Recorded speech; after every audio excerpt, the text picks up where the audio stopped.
Hi friends, இது என் தம்பி ராகேஷ். இவர் வந்து இப்போ உங்களுக்காக வேட்டையன் படத்துலேருந்து பாட்டு பாடுவான்.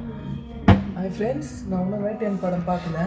இன்னைக்கு நைட்டு போய் அந்த படத்தை பார்த்துட்டு நான் தற்கொலை சேனலோட அட்மின் இவர் சூப்பராக இருக்கும் அவர் வாய்ஸ். யூடியூப் ஆர்டிஸ்டோட அட்மின் இவர் தான். தெரியல, அதுதான் தேடிட்டு இருக்காரு.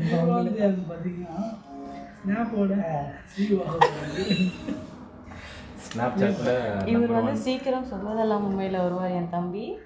அப்படிலாம் இல்லை, அங்கே வந்து மைக் செட் ஏதாச்சும் ப்ராப்ளம்னா நான் வந்து செக் பண்ணுவேன், வேறு ஒன்றும் இல்லை. ஆமாம், ஓகே. மறக்காமல் சப்ஸ்கிரைப் தற்கொலை சேனலை சப்ஸ்கிரைப் பண்ணுங்கள். பெல் ஐக்கான பெல் பட்டனை அழுத்துங்க. மேடம் வராங்க, அவங்கள ஒரு வாட்டி காட்டுறேன். எங்கடா மாத்துறது?